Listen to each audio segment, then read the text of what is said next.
I helped a lost fox woman. What she asked of me changed everything. Frost and ember. The wind howled through the northern hills like a wounded beast, carrying sheets of snow that turned the world white and formless. Darren Ashwood pulled his fur-lined cloak tighter as he trudged through knee-deep drifts, his lantern swinging wildly in the gale. He should have stayed home, any sensible person would have, but he'd seen smoke rising from the eastern ridge earlier, and smoke in a blizzard meant someone was in trouble. The forest grew denser as he climbed, ancient pines bending under the weight of ice. That's when he heard it, a soft whimper, barely audible over the storm. Darren pushed through a curtain of frozen branches and stopped dead. A woman lay crumpled beneath a massive pine, half buried in snow. But she wasn't entirely human. Silver fur covered her arms, and a magnificent fox tail, now matted with ice, curled around her body. Her ears, pointed and delicate, twitched as he approached. Blood stained the snow beneath her leg. "Stay back," she whispered, her voice weak but defiant. Her amber eyes met his, filled with pain and something else, fear. "You shouldn't. Help me." Darren knelt beside her anyway, examining the deep gash across her thigh. "You'll freeze to death out here." "There are laws," she breathed. "Old laws. If you help me, there will be consequences." He met her gaze steadily. "I'll take my chances." Before she could protest further, Darren lifted her carefully, feeling her body tremble against his chest. She was lighter than he expected, her form both human and something otherworldly. As he carried her through the storm toward his cabin, he felt something shift in the air around them, like the moment before lightning strikes, charged and inevitable. His cabin appeared through the white curtain of snow, a humble structure of stone and timber. Inside, warmth greeted them from the hearth where embers still glowed. Darren laid her gently on the bearskin rug before the fireplace, then set about stoking the flames. She watched him with those luminous eyes as he gathered his healing supplies, herbs, clean cloth, his grandmother's salves. "I'm Darren," he said quietly, kneeling beside her again. "Silver." Her voice was stronger now, touched by curiosity. "Of the Wintergrace clan." He began cleaning her wound, his touch gentle but sure. Silver tensed at first, then gradually relaxed as he worked. There was an intimacy to the moment, the quiet cabin, the firelight dancing across her silver fur, the trust slowly forming between strangers. When their eyes met, Darren felt a flutter in his chest he hadn't experienced in years. "Why do you live alone?" Silver asked as he bandaged her leg. "Could ask you the same." He managed a small smile. "I prefer the quiet. Plants don't judge, animals don't lie." "You've been hurt before." It wasn't a question. Darren nodded slowly, surprised by her perceptiveness. "Haven't we all?" Silver's tail wrapped around herself protectively, but her expression softened. "The laws I mentioned, they're real. By saving my life, you've awakened something ancient. The frost fire pact." "What does that mean?" She looked into the flames, their light reflecting in her eyes. "It means our fates are bound now. What happens to one will echo in the other. Our emotions, our pain, our joy, they'll intertwine like roots beneath the earth." Darren should have been frightened. Instead, looking at this mysterious woman who was both wild and vulnerable, he felt only a strange sense of rightness. "Then I suppose we'd better get to know each other," he said softly. For the first time, Silver smiled, and the cabin seemed to grow warmer, despite the storm raging outside, the pact revealed. 3 days passed in gentle rhythm. Silver's wound healed faster than any human injury would, though she still limped when she thought Darren wasn't watching. He found himself watching her often, the graceful way she moved, how firelight caught the silver in her fur, the musical quality of her laugh when he told stories of his mishaps with particularly stubborn mountain goats. She taught him about her world in return. The fox clans had lived in these mountains for centuries, guardians of the forest's balance. They could shift between forms, though Silver explained she was stuck in her hybrid shape until fully healed. Each clan had their gifts. The Wintergrace were keepers of healing magic and memory. "And the pact?" Darren asked one evening as they shared tea by the fire. "Tell me more." Silver set down her cup, her expression growing serious. "It's rare. Last time it formed was 3 generations ago, between a fox warrior and a human scholar. She paused. They loved deeply, but it ended in tragedy when fear drove them apart. What kind of fear? The kind that says different means dangerous. Her amber eyes met his. Can you feel it yet? The connection. Darren realized he could. For the past day, he'd been aware of a presence at the edge of his consciousness, not intrusive, but there. Warmth when Silver was content, a flutter of anxiety when she stood too quickly and her leg pained her. Now, as she spoke of tragedy, he felt her sadness like an echo in his own chest. I feel you, he admitted quietly. Your loneliness. It mirrors mine. Silver's breath caught. She reached across the space between them, her hand hovering near his. Darren, I need you to understand. This pact, it requires complete trust. If either of us holds back, if fear takes root, it will wither. And when it withers. She swallowed hard. It takes part of us with it. He took her hand, feeling the softness of fur against his palm. Then we don't let fear win. The moment stretched between them, charged with possibility. Silver leaned closer, and Darren's heart raced as her breath ghosted across his lips. But before they could close the distance, a horn blared outside, long, low, and threatening. Silver jerked back, her ears flattening. No. They've found me. Darren moved to the window. Through the frosted glass, he saw them, 5 Fox clan members in full warrior garb, their fur marked with dark crimson patterns. Shadowfang clan. The leader, a tall male with scars crossing his muzzle, raised his hand. Silver of Wintergrace. You've broken sanctuary by bringing a human into clan affairs. Come out, or we'll come in. Silver stood, wincing as weight pressed on her injured leg. I have to go with them. If you resist, they'll hurt you. And if I let you go? Darren asked, though he already knew the answer from the fear pulsing through their bond. They'll punish me for forming the pact. The Shadowfangs believe humans are the enemy. Darren looked at this woman, this extraordinary being who had brought wonder back into his lonely life. He thought of his grandmother's words, spoken years ago before she passed. Courage isn't the absence of fear, boy. It's choosing love despite it.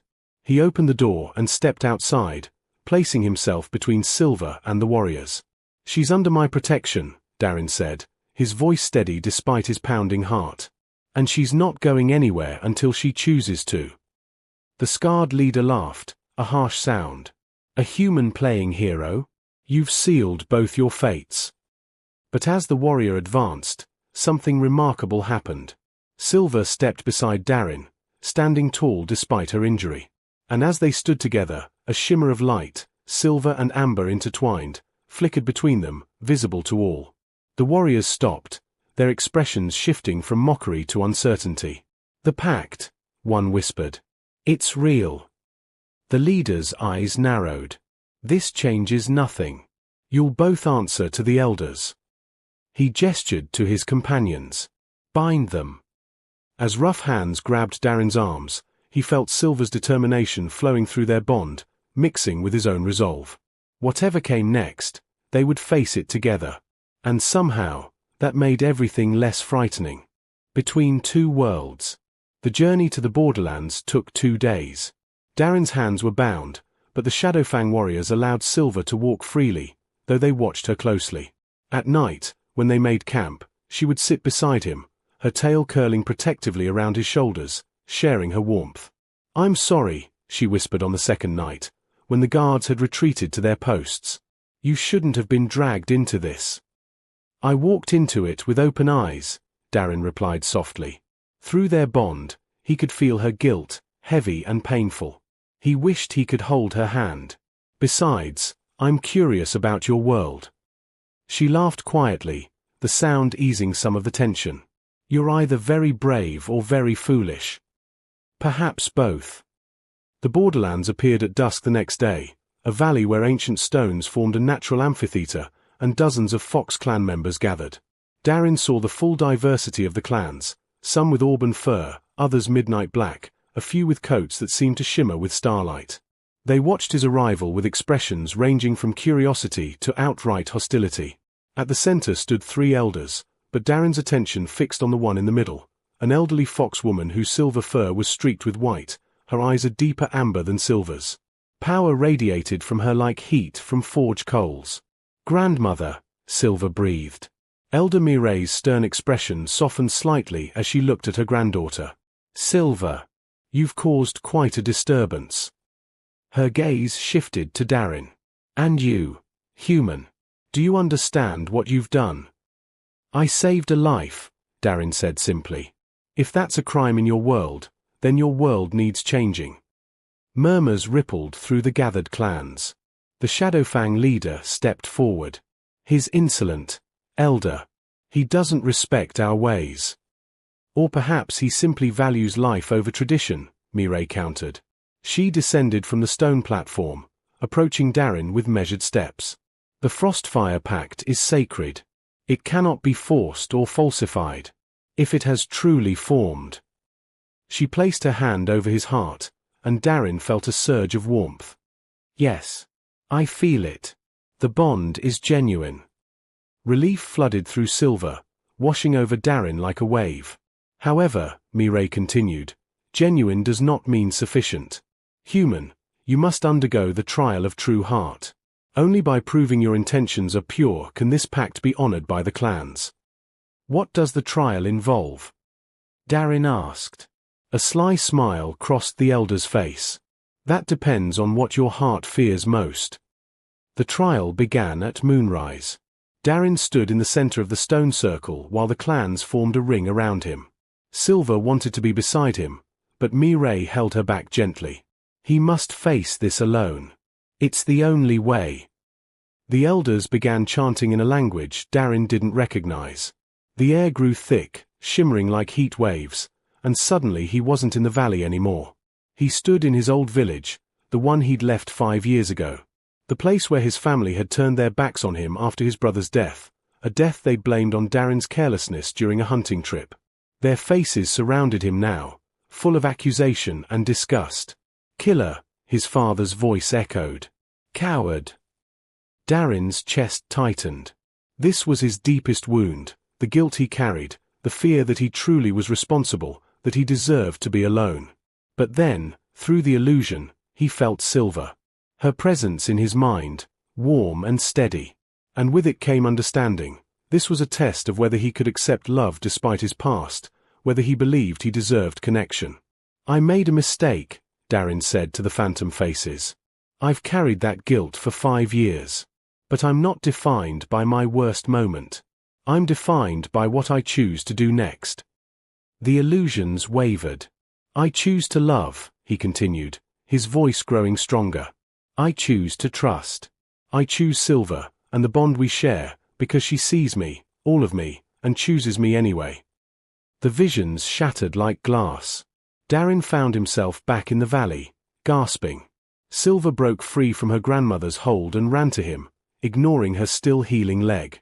She crashed into his arms, and this time no one stopped them. "You passed," she whispered against his neck. "You were so brave." "I had you," he replied, holding her close. When they finally pulled back to look at each other, the bond between them flared visibly, silver and amber light dancing in the air. Silver's hand cupped his face, and Darren leaned into her touch, his heart full to bursting. "Kiss me," Silver breathed. Darren didn't need to be asked twice. He pulled her close and pressed his lips to hers, and the world exploded into warmth and light. The kiss was gentle at first, then deeper, more urgent. Through their bond, he felt her joy, her desire, her love, and knew she felt his in return.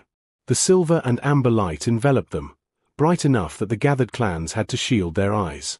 When they finally broke apart, breathless and smiling, the valley had fallen completely silent. Elder Mireille was the first to speak. "The pact is sealed and blessed. Let no clan stand against it." Most of the gathered fox people bowed their heads in acceptance. But Darren noticed the Shadowfang warriors remained standing, their leader's expression dark with promise. For now, though, he had Silver in his arms, and that was enough. Shadows of fear. 3 weeks in the borderlands changed Darren's understanding of the world. He learned the clan's customs, their history, their magic. More importantly, he learned Silver, her laughter when he clumsily attempted their greeting rituals, her thoughtfulness as she taught him their star songs, the way she fit perfectly against him when they sat together watching the sunset. The bond between them deepened daily. They could sense each other's emotions clearly now, even share brief thoughts. When Silver worked with the clan healers, Darren felt her satisfaction in helping others. When he practiced archery with the younger clan members, she felt his quiet joy at their progress. But not everyone celebrated their union. Corvain of the Shadowfang had been watching, waiting. He was a formidable fox warrior, his dark red fur marked with battle scars, his reputation built on protecting the clans from human hunters and settlers. To him, Darren represented everything dangerous about humans, the potential for betrayal, for violence, for destroying the delicate balance the clans maintained. The confrontation came during the new moon gathering. Corvain strode into the center of the great circle, his warriors flanking him. Elders, I formally challenge the legitimacy of this pact. A human cannot be trusted with our secrets, our locations, our vulnerabilities. Elder Mireille stood calmly. The trial was completed. The pact is sealed. Then let him prove his devotion one final time, Corvain declared, his eyes fixing on Darren with predatory intensity. Let him face me in combat. If he survives, I will accept the pact. If he falls. He smiled coldly. The pact dies with him, and the Wintergrace will remember why humans are dangerous. Silver immediately stepped between them. No. I won't let you. It's all right, Darren said gently, placing his hand on her shoulder. Through their bond, he sent reassurance, though his own heart raced with fear. I'll face him. Darren, he's a trained warrior. He'll kill you. Maybe. Darren looked at Corvain. But I'm not fighting him. Confusion rippled through the gathered clans. Corvain's expression twisted with contempt. Coward. No, Darren said firmly, stepping into the circle but keeping his hands visible and empty. I'm choosing a different kind of courage. You want me to prove I won't betray the clans? Violence proves nothing. It's what humans and Fox Clan have been doing to each other for generations, meeting fear with force, suspicion with aggression. That cycle has to break somewhere. He turned slowly, addressing not just Corvain but all the gathered clans. I know your history. Humans hunted your kind, drove you into hiding, killed those who trusted too easily. You have every reason to fear me, to see me as a threat. Darren's voice grew softer, more personal. But I know what it's like to be judged for things outside your control. My own people cast me out because of a tragedy they blamed me for. I lived alone for 5 years, convinced I deserved isolation. He looked at Silver, who watched him with tears glistening in her eyes. Until she showed me that love requires vulnerability. That trust is a choice we make despite our wounds, not because we have no scars. He faced Corvain directly. You lost someone to humans, didn't you? That's why you hate us so much. Corvain's eyes flashed dangerously. My sister. She trusted a human trader who promised safe passage through his lands. He led her into a trap, sold her pelt to collectors. She was 17. The raw pain in Corvain's voice struck Darren like a physical blow. I'm sorry. Truly. What happened to her was evil. But I'm not that man. Just as you're not the fox raiders who attacked my village when I was a child, killing my uncle. This revelation startled even Silver. Darren had never shared that memory. We both carry justified anger, Darren continued. We both have reasons to hate. But Silver and I, we're choosing something different. We're choosing to believe that individuals can transcend the sins of their groups. That love can exist across dividing lines. He extended his hand toward Corvain. I won't fight you, but I will ask you to consider whether killing me serves your sister's memory, or just perpetuates the cycle that took her from you. The valley held its breath. Corvain stared at Darren's outstretched hand, his expression warring between rage and something softer, more painful.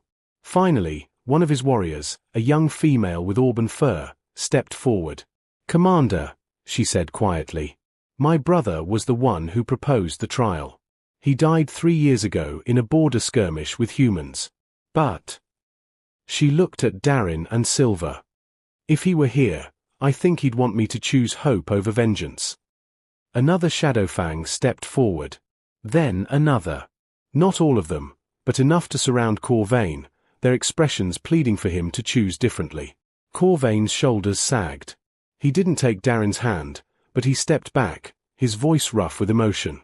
"I don't accept this. But I won't stop it. The blood of future betrayals will be on your heads, elders." He turned and strode from the circle, most of his warriors following.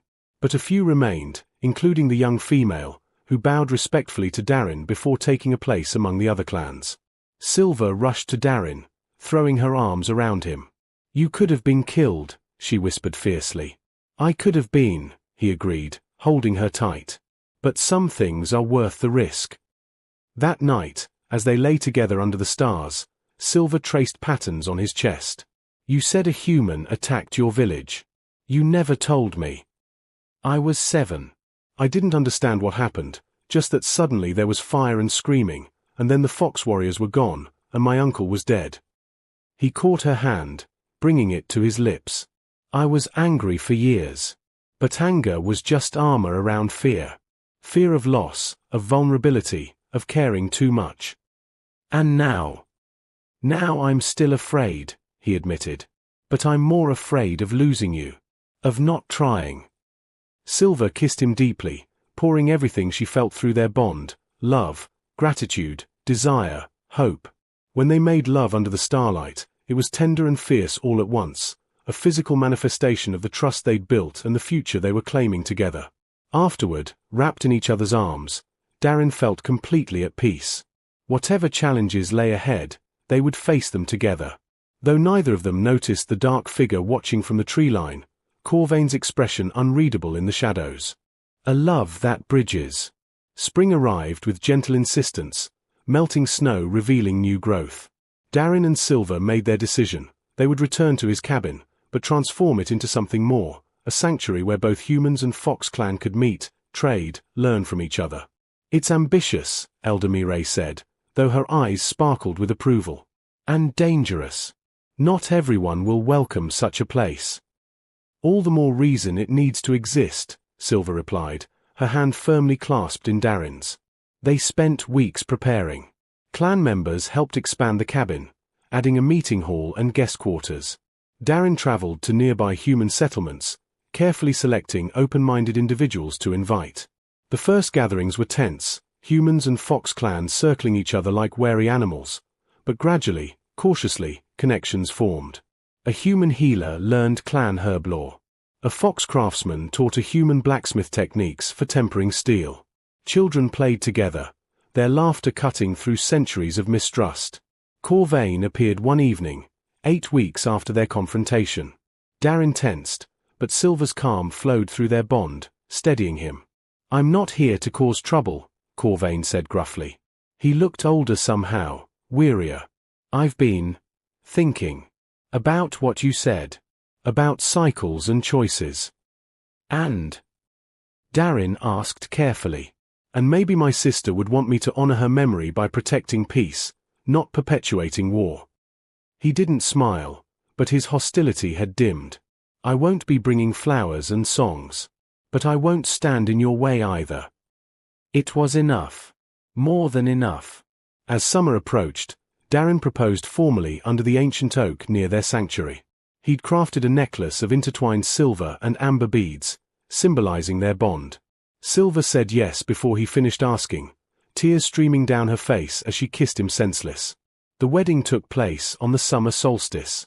Both human and clan traditions intertwined in the ceremony. Darren wore his father's ceremonial vest, reluctantly gifted when his parents finally visited and saw what he'd built. Silver wore flowers in her hair and traditional clan markings painted on her skin. Elder Mireille officiated, her voice carrying across the gathered crowd of both species. "Love is the bravest magic," Mireille declared. "It asks us to trust when experience teaches caution, to hope when history counsels fear, to build bridges across chasms that seem impossible to cross. When Darren and Silver exchanged vows, their voices steady and sure, the Frostfire Pact blazed between them, no longer just silver and amber, but shot through with gold, visible to everyone present. It wrapped around them like a living thing, warm and protective and utterly beautiful. "I promise to choose you every day," Darren said, his eyes locked on Silver's. "To face fear with you rather than running from it. To build the world we want to see, one day, one choice, one act of courage at a time." "I promise to trust you with all of me," Silver replied, her voice thick with emotion. "To see you clearly in both light and shadow. To stand beside you as we prove that love is stronger than the wounds of the past." They kissed as the crowd erupted in cheers, human and clan voices mingling, celebrating not just a union but a possibility, a future where different didn't mean dangerous. That night, in their private chambers, they made love slowly, savoring each touch, each whispered word. The bond hummed between them, a constant reminder that they were never truly alone, that love had given them something rare and precious, a true partnership of souls. "Do you think it will last?" Silver murmured later, her head on Darren's chest. "The peace we're building." "Not without work," Darren admitted, running his fingers through her silver fur. "There will be setbacks. People like Corvain who need time. Others who'll never accept change. But we keep trying." "We keep trying," he confirmed. "Because the alternative is returning to isolation and fear. And I've lived that life. This one is so much better." Silver lifted her head to look at him, love shining in her amber eyes. "You changed everything, you know. The night you found me in that storm, you could have walked away. Staying changed both our fates." "Best decision I ever made," Darren said, pulling her close. "Well, that and kissing you in front of the entire clan gathering." She laughed, the sound filling him with joy. Outside their window, the sanctuary bustled with life, humans and clan members sharing a meal, telling stories, building friendships that would have been impossible a year ago. Their love had started as a spark in a blizzard, two lonely souls finding each other against all odds. Now it was a flame that warmed others, proof that courage and trust could reshape the world. As they drifted towards sleep, wrapped in each other's arms, the Frostfire Pact pulsed gently between them, a promise, a protection, a love that would endure. Lessons from the Snowbound Covenant. True courage is choosing vulnerability over safety. Darren risked everything, his solitude, his safety, his life, by opening his heart to Silver despite centuries of mistrust between their peoples. Love requires the bravery to be seen completely and to trust despite fear. Our deepest wounds can become bridges to others. Both Darren and Corvain carried trauma from their pasts, but while Corvain's pain built walls, Darren chose to let his create understanding. Shared suffering can divide or connect us. The choice defines who we become. Love is not a feeling but a series of choices. The Frostfire Pact didn't guarantee happiness. It required constant trust, communication, and the daily decision to choose each other. Real love is built in small moments of choosing partnership over protection. Peace is created by individuals brave enough to break cycles. Centuries of conflict between humans and clans didn't end because of laws or treaties, but because two people decided their love mattered more than inherited fear. Change begins when someone refuses to pass pain forward and chooses hope instead. Claude is AI and can make mistakes. Please double-check responses.